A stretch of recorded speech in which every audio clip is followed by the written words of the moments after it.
What are you, a lieutenant? Yes, sir. That does. I like that guy was a lieutenant. All snarky. Man, he lost the case Sir. and retired. Just so you know. Sir, don't mess with me. I'm good in a little car law, buddy. Don't try it. Relax, sir. Don't put your fucking hands on me. You just touched me. Let me see your driver's license or I'm going to pull you out of your car. That you impugn their honor to the point that a rational person would have to respond by slapping you in the face. And there's nothing you can do about it. Give me your name and badge number. Get back. Stop that music. I'm in a public place. I can film whatever I can see.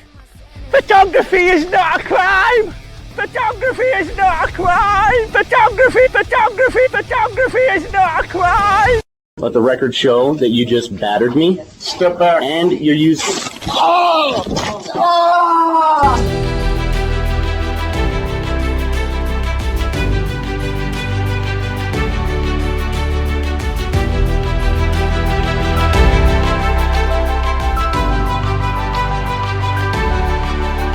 I'd like to welcome you to the John Ligato Show. I'm John Ligato.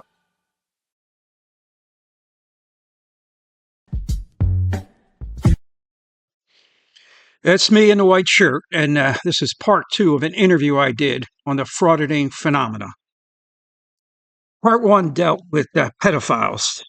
We need your ID. Show me the state statute where it says You're that. not getting into this building until we see your ID. Right now, you're a threat. I don't know who you are. Right now, you're a threat, and you're not getting into I'm a threat with a camera? Yeah, I guess so. Wow. My job is to protect these kids, and that's what I'm doing. He will stand right here at the edge, and he'll just zoom right in on the school when the kids are coming out. Try to go into a kindergarten class saying that I have a First Amendment constitutional right, but they don't, because local governments are allowed to restrict and set conditions and policies.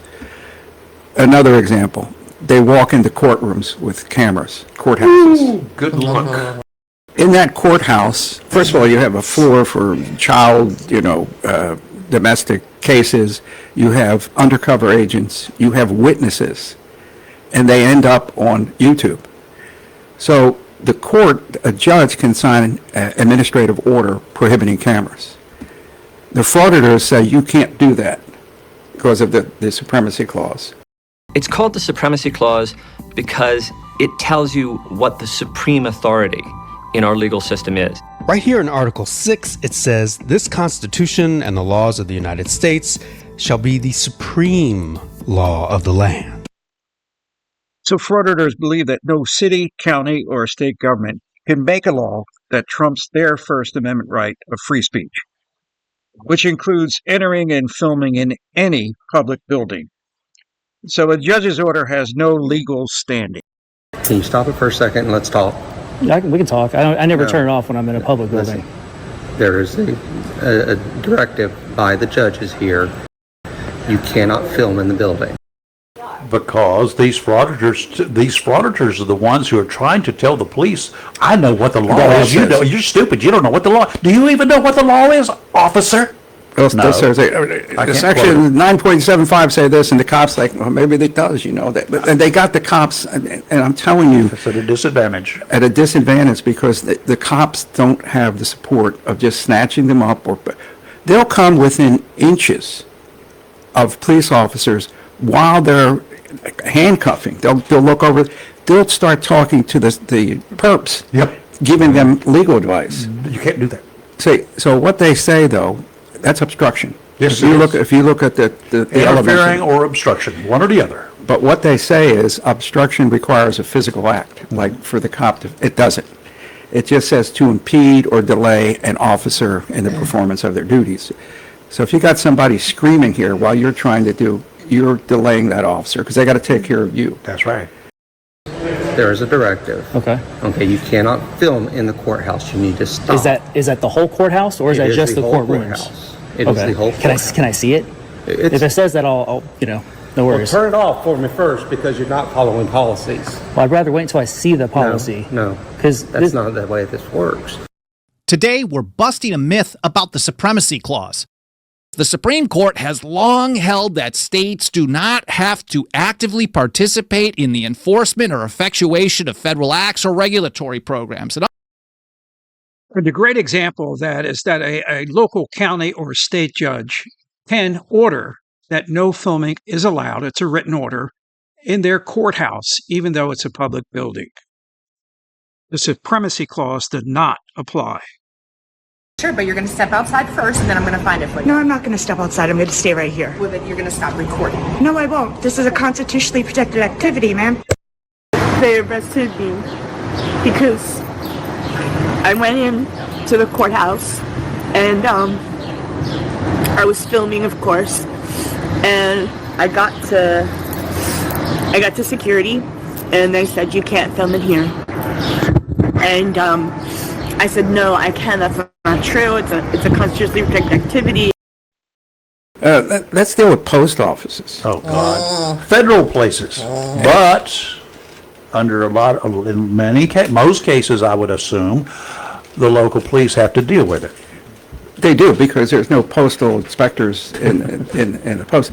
So what happens is they walk into a post office and they start screaming. People say, stop filming. And they start screaming, poster 7.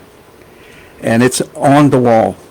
And what they go up is they'll take a cop or even a postmaster and they'll point to poster 7 and they'll start reading it.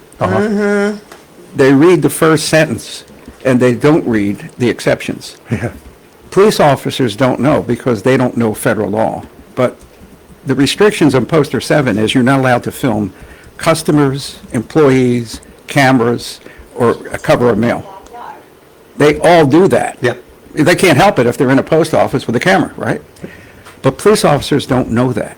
So they get scared and they, well, you have a right to film, it's a public building. So they need to know what they can and can't do, and they have to back that up with their, not only their chain of command, but their prosecutors in that. You need to know, if you arrest this guy, the prosecutor is going to do something. Yeah, that too.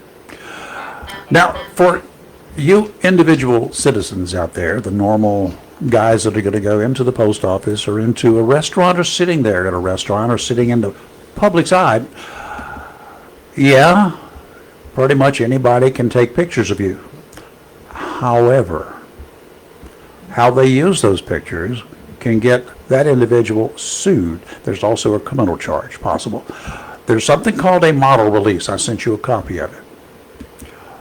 As a photographer, I had to get a release from every model that I used or every person that's in a picture displayed prominently if that was going to be used for commercial purposes. For journalistic purposes, a different story. Facial recognition. If you can identify the face. If I can identify them, done. That's the problem. And if I can tell you what the typical going rate is $10,000 per day per offense. Wow. That this is used in the civil courts. What rights does the public have in terms of what if someone sees that and says, no, you didn't get a release from me and I see myself on camera there? Well, that's a little different. Crowd shots, there's several sides of crowd. It's not the Coliseum or it's not a huge rally of some form on the mall in Washington, D.C. That's a crowd shot. On a subway, if you're being able to pick out faces, that's a different dilemma.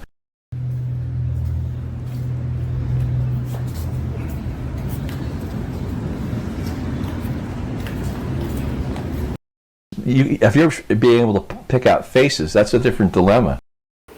Well, if you take my picture, I will have you in my possession. I will know who you are. You might not want to give the police your identification, but I will get it from you. How? I will follow you to the ends of the earth until you give it to me. You got a car? I got it. You're going home? I know where you live. Well, and that's me. And what are you going to do to stop me? Well, what you really need to do is just find their identity and have their attorney. But people don't want to get involved. They don't want to do it. $10,000 a day, I'll get involved in anything. Wow. Almost. Done it for a lot less. I mean, you have too. But seriously, we poster 7. We do have. Lee just mentioned poster 7. Let's clear that up. The Postal Service's website further clarifies the policies for filming in a post office. No picture can depict any Postal Service employee. No, they just call me today. No picture can depict any Postal Service employee, customer. Here we have a customer. No picture can depict any Postal Service employee, customer, security camera. Here's a few security cameras. No picture can depict any Postal Service employee, customer, security camera, or cover of mail, i.e. the exterior of a mail piece. And here we have the exterior of mail pieces. I'll let my good friend Rayford Brown sum up this section, this video. We do have rights in this country for individuals, for the people. Frauditors do not have rights to go into, even though it says public administration, they can't go back there because they have rules set up into this public administration building. They are charged with maintaining the rules of this. The John Ligato Show is being brought to you from right outside the gates of Camp Lejeune in beautiful North Carolina. Please subscribe and like. I'd appreciate it. Semper Fidelis.